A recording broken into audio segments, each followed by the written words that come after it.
ఈ వీడియోలో మనం డయాబెటీస్ ఎందుకొస్తుంది?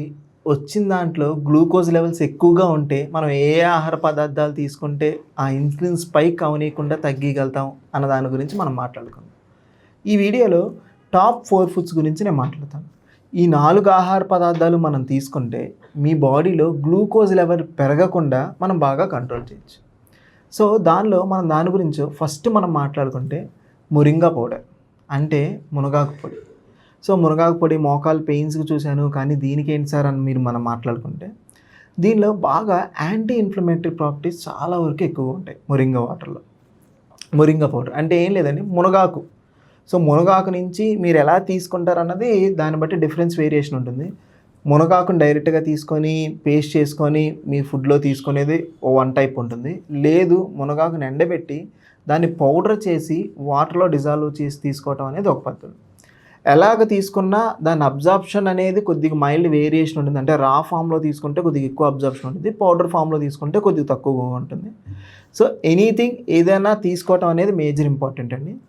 సో దేనికి ఈ పౌడర్ తీసుకుంటే షుగర్ లెవెల్స్ ఎందుకు ఉంటుంది? మన బాడీలో ఫుడ్ ఏదైనా తీసుకుంటే అల్టిమేట్గా రిలీజ్ అవ్వాల్సింది గ్లూకోజే. మనం ఏదైనా ఆహార పదార్థాలు మనం తీసుకుంటే అల్టిమేట్గా రిలీజ్ అవ్వాల్సింది గ్లూకోజ్. అది బ్లడ్ స్ట్రీమ్లోకి వెళ్తుంది. ఏ బాడీ పార్ట్ వర్క్ చేసుకోవాలో ఆ బాడీ పార్ట్ వర్క్ చేస్తుంది. దానికి అల్టిమేట్ కావాల్సింది గ్లూకోజ్. మనం ఏ బాడీ ఆర్గానిక్ అని తీసుకుంటాం. ఇది డయాబెటిక్ ఉన్న వాళ్ళకి ఏమవుతుందంటే అన్కంట్రోలబుల్గా ఉంటుంది. కొంతమందికి ఎక్కువ ఉంటుంది, కొంతమందికి తక్కువ ఉంటుంది. అంటే ఏమవుతుంది, బాడీలో ఉన్న గ్లూకోజ్ లెవెల్స్ కొంతమంది అన్ఫార్చునేట్గా డౌన్ అయిపోతుంటాయి. సో 70, 40, 50 అలా కొంతమందికి పడిపోతాయి. కొంతమందికి 250, 260 అనేది ఎక్కువగా ఉంది. ఎందుకు? బ్లడ్ గ్లూకోజ్ బాడీ స్ట్రీమ్లో సరిగ్గా యూనిఫామ్గా మెయింటైన్ అవ్వదు. ఈ మొరింగా లీవ్స్ మనం కనుక తీసుకుంటే, వాటర్లో డిజాల్వ్ చేసి కనుక మనం తీసుకుంటే ఈ గ్లూకోజ్ లెవెల్ స్పైక్ అవ్వనీయకుండా అవుతుంది. ఎప్పుడు షుగర్ ఉంటే ఇంపార్టెంట్ కాదండి. షుగర్ ఉండటం వల్ల ఎప్పుడు బాడీ డ్యామేజ్ చేయడం కాదు. ఎప్పుడైతే ఇన్సులిన్ లెవెల్ స్పైక్ అవుతుందో అంటే 250, 260, సో ఇన్సులిన్ లెవెల్ ఎప్పుడైతే స్పైక్ అవుతుందో అప్పుడే మేజర్ ఆర్గాన్ డ్యామేజ్ అయిపోతూ ఉంటుంది. దీన్ని డ్యామేజ్ చేయకుండా ఉండాలంటే ఏం చేయాలా?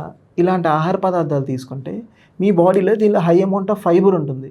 దీనివల్ల ఏమవుతుంది, మీ షుగర్ లెవెల్స్ స్పైక్ అవ్వనీయకుండా ఆపుతుంది. ఎప్పుడు బాడీలో షుగర్ లెవెల్స్ అందరికీ ఉంటాయండి, అందరికీ నార్మల్ మెయింటైన్ అవుతాయి. డయాబెటీస్ ఉన్న వాళ్ళకి కూడా మెయింటైన్ అవుతాయి. కాకపోతే అది స్పైక్ అవ్వకూడదు. అంటే షుగర్ లెవెల్స్ అనేది ఒకేసారి పీక్స్ 400, 300 వెళ్ళిపోయి మళ్ళీ గ్రాడ్యువల్గా తగ్గిపోతే ఏమవుతుంది, ఆ స్పైక్ వెళ్ళినప్పుడు బాడీలో ఏది మేజర్ ఆర్గాన్ ఉంటే ఆ మేజర్ ఆర్గాన్ డ్యామేజ్ చేస్తుంది. లివర్ ఉంటే లివర్ డ్యామేజ్ చేస్తుంది, ఐ ఉంటే ఐని డ్యామేజ్ చేస్తుంది. ఇలా ఏ ఆర్గాన్ ఉంటే ఆ ఆర్గాన్ని డ్యామేజ్ చేసేస్తుంది.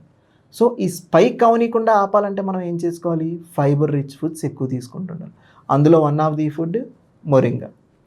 ఇది మనం తీసుకుంటే షుగర్ లెవెల్ పెరగకుండా ఆపుతుంది. నెక్స్ట్ ఫుడ్ ఏంటంటే వైటమిన్ సి.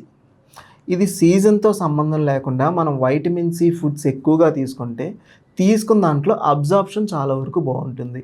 అంటే మీరు ఎంతైనా ఆహార పదార్థాలు తీసుకున్నారు కానీ బాడీలో అబ్జర్వ్ అవ్వకపోతే, మనం ఎంత ఫుడ్ తీసుకున్నాం, చాలామంది చూడండి ఎక్కువ ఫుడ్ తీసుకుంటారు కానీ సన్నగా ఉంటారు, కొంతమంది తక్కువ ఫుడ్ తీసుకుంటారు కానీ లావుగా మెయింటైన్ అవుతారు. దేనికి? అబ్జార్ప్షన్ కెపాసిటీ డిఫరెంట్గా వేరియేషన్ అవుతుంది. అంటే మనం ఏదైనా ఆహార పదార్థాలు తీసుకుంటే పొట్టలో డైజెస్ట్ అయిపోయి ఇంటెస్టైన్స్లో సీలియరీ మూమెంట్ ఉంటాయి. అంటే దానిలో ఇంటెస్టైన్స్లో వెంట్రుకల్లా ఉంటాయి, సీలియరీ మూమెంట్స్ ఉంటాయి. మనం ఏదైనా ఆహార పదార్థం తీసుకుంటే అది అబ్జర్వ్ చేసుకుంటూ ఉంటుంది. కొంతమందికి ఏమవుతుందంటే ఆ అబ్జర్ప్షన్ కెపాసిటీ సరిగ్గా ఉండదు. ఆ అబ్జర్ప్షన్ కెపాసిటీ బెటర్గా ఉండడానికి మనం ఏం తీసుకోవాలా? వైటమిన్ సి ఫుడ్స్ అనేది ఎక్కువగా తీసుకోండి. వైటమిన్ సి అంటే మీ అందరికీ తెలిసిందే, నిమ్మకాయలో కానీ ఆమ్లా పౌడర్ ఉసిరికాయలో కానీ ఈ రెండిట్లోని చాలా వరకు ఎక్కువగా ఉండదు. ఈ రెండు తీసుకుంటే ఏమవుతుంది, మీరు ఏదైనా ఆహార పదార్థాలు తీసుకుంటే అబ్జార్ప్షన్ బాగుంటుంది, గట్ హెల్త్ కూడా బాగానే ఉంటుంది. మూడోది ఫుడ్ గురించి మనం మాట్లాడుకుంటే అండి, సినామాన్. ఇది మీరు వినే ఉంటారు. సో చాలా మోస్ట్ ఇంపార్టెంట్ సినామాన్ ఫుడ్.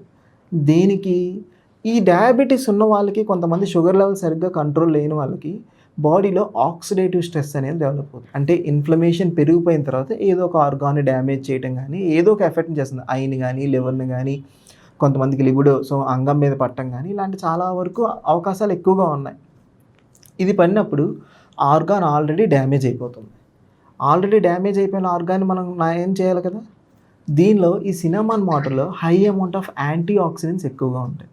ఈ యాంటీ ఆక్సిడెంట్స్ ఫుడ్స్ మనం ఎక్కువగా తీసుకుంటే ఎక్కడైనా బాడీలో డ్యామేజ్ అయిన పార్ట్ ఏమైనా ఉందంటే దాన్ని రిపేర్ చేయడానికి చాలా వరకు హెల్ప్ఫుల్గా ఉంటుంది. అంటే దీనివల్ల ఏమవుతుంది, ఆక్సిడేటివ్ స్ట్రెస్ వస్తుంది, ఫ్రీ రాడికల్స్ రిలీజ్ అవుతూ ఉంటాయి. ఈ ఫ్రీ రాడికల్స్ని చేయాలి అంటే ఏం మనం తీసుకోవాలి, యాంటీ ఆక్సిడెంట్స్ ఫుడ్స్ ఎక్కువగా తీసుకోవాలి. అందులో వన్ ఆఫ్ ది ఫుడ్ ఏంటంటే ఈ సినామాను, డ్రై ఫ్రూట్స్. ఈ సినామాన్ వాటర్ మనం తీసుకోవటం వల్ల ఆ ఇన్ఫ్లమేషన్ రేట్ తగ్గి చాలా వరకు బెటర్గా ఉంటుంది. ఫోర్త్ ఫుడ్ గురించి మనం మాట్లాడుకుంటే అండి, ఇది మన అందరికీ తెలిసిందే. సో మెంతి పౌడర్ అందరికీ తెలిసిందే, ఇంట్లో అందరూ మనం చేస్తూనే ఉంటారు. మెంతులను నానబెట్టి ఆ పౌడర్ తీసుకుంటూ ఉంటారు. దేనికి మెంతాకులు నానబెట్టి పౌడర్ తీసుకుంటూ ఉంటారు? ఇప్పుడు దాకా మనం మాట్లాడితే షుగర్ లెవెల్స్ ఎలా పెరుగుతున్నాయి, దాన్ని మెయింటైన్ చేయండి దాని గురించి మనం మాట్లాడుతాం. కానీ ఈ షుగర్ లెవెల్స్ రిలీజ్ అవుతున్న మేజర్ ఆర్గాన్ ఏంటి, ప్యాంక్రియాస్. అంటే మన బాడీలో ఒక గ్రంథి ఉంటుంది. ఈ ప్యాంక్రియాస్ ఇన్ఫ్లమేషన్ అయిపోయినా, సరిగ్గా పనితీరు చేయకపోయినా ఈ బాడీలో glucose levels up and down అయిపోతూ ఉంటాయి. ఈ ప్యాంక్రియాస్ని రిపేర్ చేయాలంటే ఏం కావాలా, ఈ మెంతాకు పౌడర్ అనేది కావాలి. సో ఈ మెంతుల్ని డైరెక్ట్గా నానబెట్టి తీసుకున్నా ప్రాబ్లం లేదు, లేదా దీన్ని పౌడర్ చేసి వాటర్లో డిజాల్వ్ చేసి తీసుకున్నా ప్రాబ్లం లేదు. సో అబ్జార్ప్షన్ కెపాసిటీ వేరియేషన్ ఉంటుంది. సో లీవ్స్కి కానీ, సీడ్స్కి కానీ, పౌడర్ కానీ ఇది తీసుకుంటే ఏమవుతుంది, మీ ప్యాంక్రియాస్ ఇన్ఫ్లమేషన్ రేట్ ఉన్నా తగ్గుతుంది. ఇప్పుడు నేను చెప్పిన ఫుడ్స్ తీసుకుంటూ high amount of fibre food ఎక్కువ తీసుకోండి. మీరు అవి తీసుకునే ఆహార పదార్థాల్లో కార్బ్స్ని తగ్గించండి, కార్బోహైడ్రేట్ తగ్గించండి. అంటే ఏంటి, రైస్, రోటీ ఇలాంటివన్నీ తగ్గించండి. ఫైబర్ ఫుడ్ ఎక్కువ తీసుకోండి. ఫైబర్ ఫుడ్ అంటే ఏం లేదండి, అన్కుక్డ్ ఫుడ్స్ ఏమైనా, క్యారెట్, బీట్రూట్, కీరా ఇలాంటి అన్కుక్డ్ ఫుడ్స్ ఏమైనా తీసుకోండి. ఇలాంటి ఫైబర్ ఫుడ్స్ తీసుకుంటూ ఇందాక నేను చెప్పిన ఈ 4 డ్రింక్స్ కంటిన్యూ చేస్తే మీ బ్లడ్ షుగర్ లెవెల్స్ ఎంత ఉన్నా, సో 300 నుండి 400 నుండి ఇవి చాలా వరకు కంట్రోల్ అయ్యే అవకాశాలు చాలా వరకు ఎక్కువగా ఉన్నాయి.